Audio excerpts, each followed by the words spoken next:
this step by step. How did a girl who was brought by her parents to the United States from Lebanon, your home country, schooled in the United States, clearly smart, went to university in Texas, read history. How did you get involved with the sex porn industry? I don't think low self-esteem discriminates against anyone. It doesn't matter if you come from a great family or if you come from a not so great background. I struggled my entire childhood with weight, and I never felt attractive or worthy of male attention. And suddenly, my first year of college, I start losing all this weight from making small changes. And by the time I graduated, I was ready to make a bigger difference. I felt extremely self-conscious about my breasts because that was the first thing to go when I lost all the weight. I lost about 50 pounds. I don't know how many kilos that is, or stones. Well, it's a considerable amount of weight. Yeah. It changed your body, it changed you physically. Completely. Clearly. So my biggest insecurity was my breasts. So I wanted to more or less go back to what they normally were. And once I did that, I started garnering all of this attention from men, and I was never used to it. And I felt like unless I held on to it and kind of did what was asked of me or what was expected of me, it would go away. And after feeling what it was like, that validation and, you know, the compliments for the first time, I did not want that to go away. You were spotted, I think, on a street. I mean, there you were a young graduate wanting to sort of find a job, and you were spotted on a street by a guy who said, I can work with you, and clearly he opened up and said, it's the porn business. What was it in you that far from running away, was drawn into it? It wasn't, that's not how it was. It wasn't just, hey, do you want to come do porn? It was more so, oh, you're beautiful. Like, would you like to do some modeling? Oh, you know, you have a great body. Like, I think you'd be great in nude modeling. Things like that. And after I came and toured the studio, you know, it was very respectable. It was a gorgeous location. It was in Miami, in Doral, Florida. It was clean. Everyone who worked there was nice. All of their cubicles were decorated with family photos. Like, it was nothing dodgy or that made me uncomfortable. And after the first time I went in wasn't the first time I filmed a porn movie. It was the second time. The first time was more so, do you want to do this? Like, sign the paperwork, et cetera, et cetera. So these guys, they just saw you, frankly, as a money machine. Absolutely. But you still had no advisors, you had no lawyer, you had no nothing. So I was what 21-year-old has a lawyer on retainer?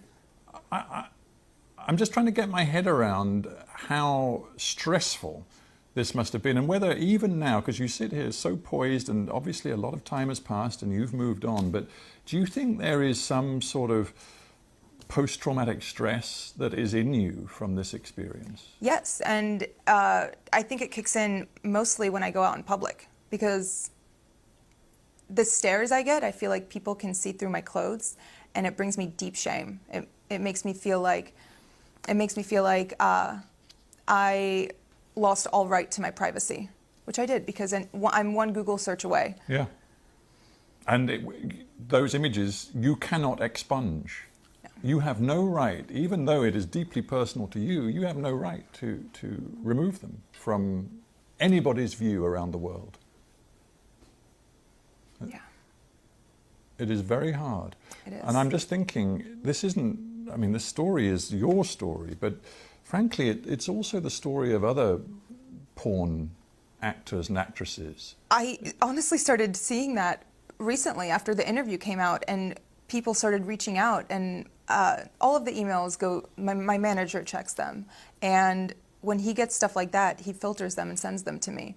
And reading the words of some of these girls who have been sex trafficked and forced into porn, and all of these stories of girls whose lives have been ruined by it, and by men who have taken advantage of them, and by contracts that they didn't even understand the jargon of, it makes me feel like, okay, maybe it was good that I started talking, and that I posted this interview, and that I'm speaking out now, because other people feel the same way. And even if they don't relate on as deep a level as, you know, doing porn, they can relate on the level of being insecure and being pressured into doing something they didn't want to do. You were wearing the Islamic headscarf, often known as hijab.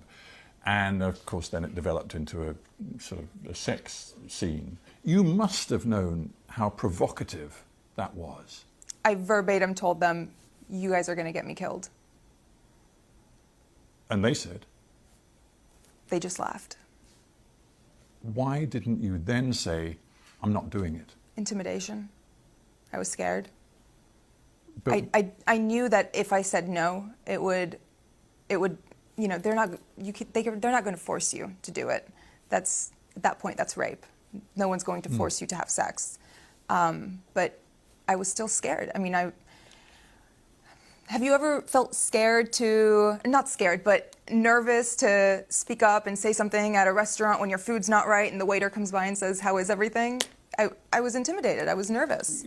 we interview a lot of people, and many of them are middle-aged or older. It's great to have somebody in the studio who's only 26 years old. There is a school of thought which says that our culture as a whole, I'm not just talking about the United States or the UK, but many, many countries, is being pornified, and that young people in particular are so exposed to pornography, so young in their lives, that it's materially changing the way males and females relate to each other, the way they think about relationships in a potentially very corrosive, damaging way. What's your take on that?